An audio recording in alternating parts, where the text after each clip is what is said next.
السلام عليكم. maantay barnaamijku waa ka duwan yahay barnaamijyadii hore.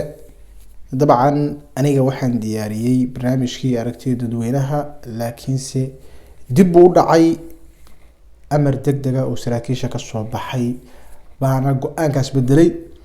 barnaamijkeenan maanta wuxuu ku tacalluqaa furfurasho malahan sidaa hore ku taqaaneen. barnaamijkeenan maanta wuxuu ku tacalluqaa waa caawinaad, waa samafal dadka masaakiinta ay danyarta u garab taagan tahay.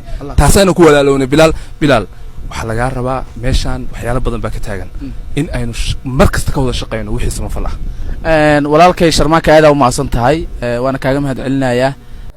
waa waajib rabbaani ah oo saaran, waa waajib dhalinyarada ay daawato saaran inay mar walba xataa aniga maadaama bil-aadan ay xasuusiyaan. waa hooyo Soomaaliyeed oo aad u dhibaataysan iyo weliba wiil dhalinyaro ah oo lagu magacaabo Sharmaaka Hiil walaal oo si qurux badan u soo waa laga yaabaa barnaamijkan inuusan kugu ahayn barnaamij kaa qosliya ama barnaamijyadii meeshaan uga barateen, laakiinse maantoo kale waxaa waajib rabbaani ah in samafalka noocan oo kale ah weliba dhalinyarada igu xiran oo idinkeeda kamid ah oo intaasoo jeer igu miishan gareeyeen oo ay dhaheen wasiir kasoo sameeya barnaamij inaan waajibkaas ku toogaa. waa wax rabbaani ah oo saaran. waxaynu wadnaa barnaamijkii booqo qoys aan dabshida. waxaynu geli doonaa gurigan iga dambeeya hadda si aan u ogaano qoyska ku nool in ay dab shiteen waxna cuneen maadaama ay soo dhowdahay bishii barakaysneed ee Ramadaan. ujeedada muuqaalka waxaa fahmi doontaa markuu wiilkan gudaha u galo waxa uu kala kulmo ayaana idinku dareensiin doonta in kulligeen maanta aan qasbannahay, aan ku qasbannahay dadkeena dhibaateysan ee inay hilibka cayriin ay iscunaan iyagii ku dhow inay iscunaan ku dhow inay wax qabad iyo inaan saacidno dadkeena aan garab istaagnin u baahan yihiin.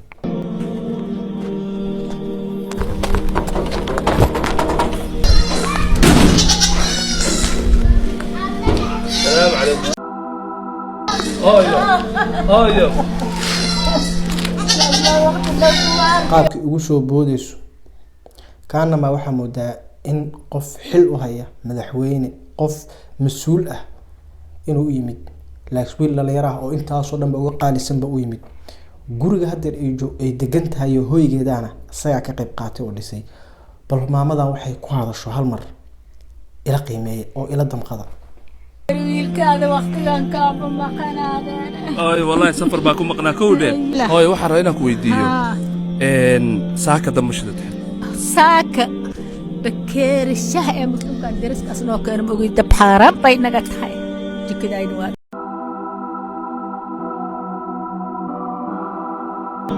macaan hooyo anu soo wiilkaaga mii ma waxba iga weynaysaa maya إن شاء الله واشدين دونتا إن شاء الله إلهي إذنكس الله بكريم.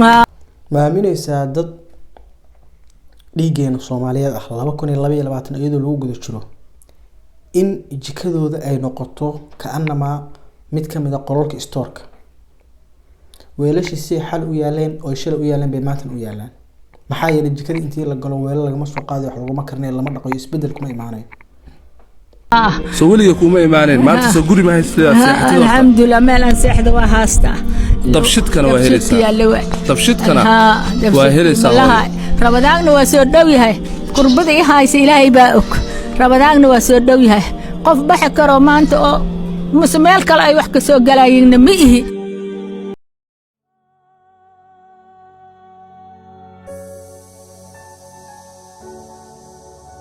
حلو باهي مرك.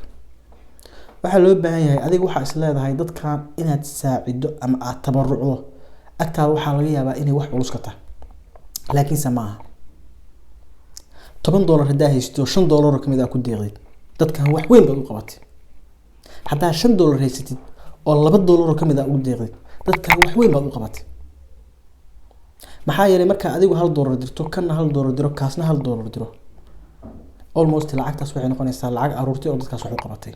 su'aal isweydiina marka dadkeena hadda inta ila joogto ay ila damqanayso qof walba hadda muuqaalkan joogo waqti xaadirkan waa qof damqasho leh bil aadan dhab ah way. adiga marka su'aal baan ku weydiinaya labadan gabdhood oo geesaha ka fadhiyo waxay kamid yihiin ubad caalamka ku wada nool bay ka tirsan yihiin waa ubadka caalamka ku nool waqti xaadirkan 2 gabdhood oo kamid ah ma u qalmaan noloshaas marka ma u qalmaan noloshaas ayaan baana dabkeena uu dansan yahay ayaa la joognaa sharmaaki waa walaalkay sharmaakana markasta waa nacaaw gabadha nolosha adag ee haysata waxay ku tacalluqdaa koow in wadan burbur ay ka dhalatay oo nasiibkeeda uu saas noqdo awooyaasheed aysan ka fikirin gabadhaas gabadha dhalan doonto oo tan maanta hor taagana inaysan awooyaasheed aysan ka fikirin oo aysan u danayn oo aysan danteeda ka fikirin baa number 1 ah number 2 waxa ah aabayaasha hadda nool ee dadka hadda mas'uuliyiinta ah ee gabadhaas maanta kursi xildhibaannimo ku matala oo kursi madaxweynenimo ku matala oo aan warba ka hayn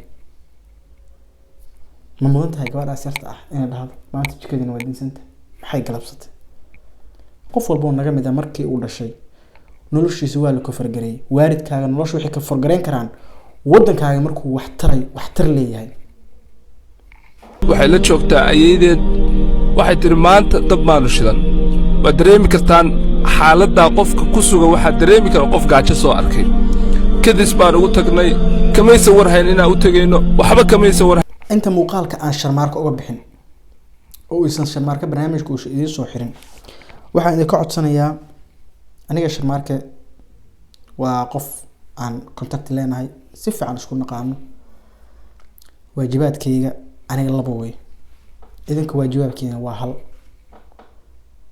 dhalinyarada laakiin si soo mishin gareysay oo barnaamijka ay tustay laba waajib bay guteen hadday si gaar ah wax la baxaana jasaakumullahu way maasanyihiin laakiin maadaama aniga aan platformkan u fadhiyo ayaga ay leeyihiin inay ii soo gudbiyeen waajib ay guteen waan uga mahadcelinayaa aniga waajibka labaad labada waajib ay saaran mid waxay tahay inaan bulshada Soomaaliyeed u sii gudbiyo waxa laga yaabaa muuqaalkan qof sadaqa inuu la baxo raba intuu arko inuu sadaqadaas wiilkaas u gaarsiiyo waajibkayga labaadna waa inaan familkan ka qayb qaato barnaamijkooda Ramadaanka ee lagu afurinta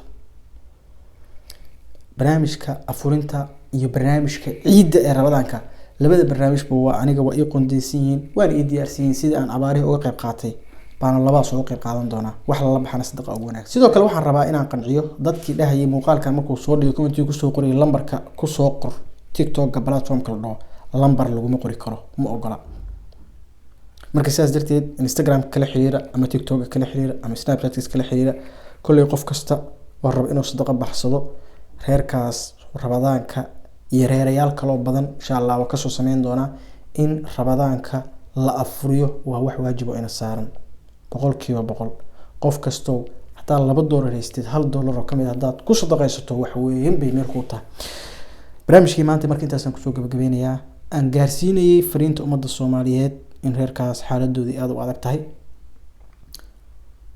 inta aan kulmi doono barnaamij ka lamid ah oo si karimaa gudaha maamulka Soomaaliya social media leh xaaladda qofka ku sugan waxaa dareemi kara qof gaajo soo arkay kadis baan ugu tagnay kamaysa warhayn inaan u tagayno waxba kamaysa warhayn waxa idinka codsanayaa maamadaas maadaama ay guri haysato gurigeedii kala shaqaynay maanta ay hooy ay seexata haysato dabkeeda inaan u shidno shaah baan saaka derisku noo keenay baa cunnay bay tiri ilaahay baa idinku dhaarshay fiiriya maamadaas lambarkeeda qof kasta oo baahan waa siinaya qof kasta oo lambarkeeda u baahan maamadaas waa ku caawinaya waxa idinka codsanayaa maamadaas iyo ciyaalka agoonta gacan qabataan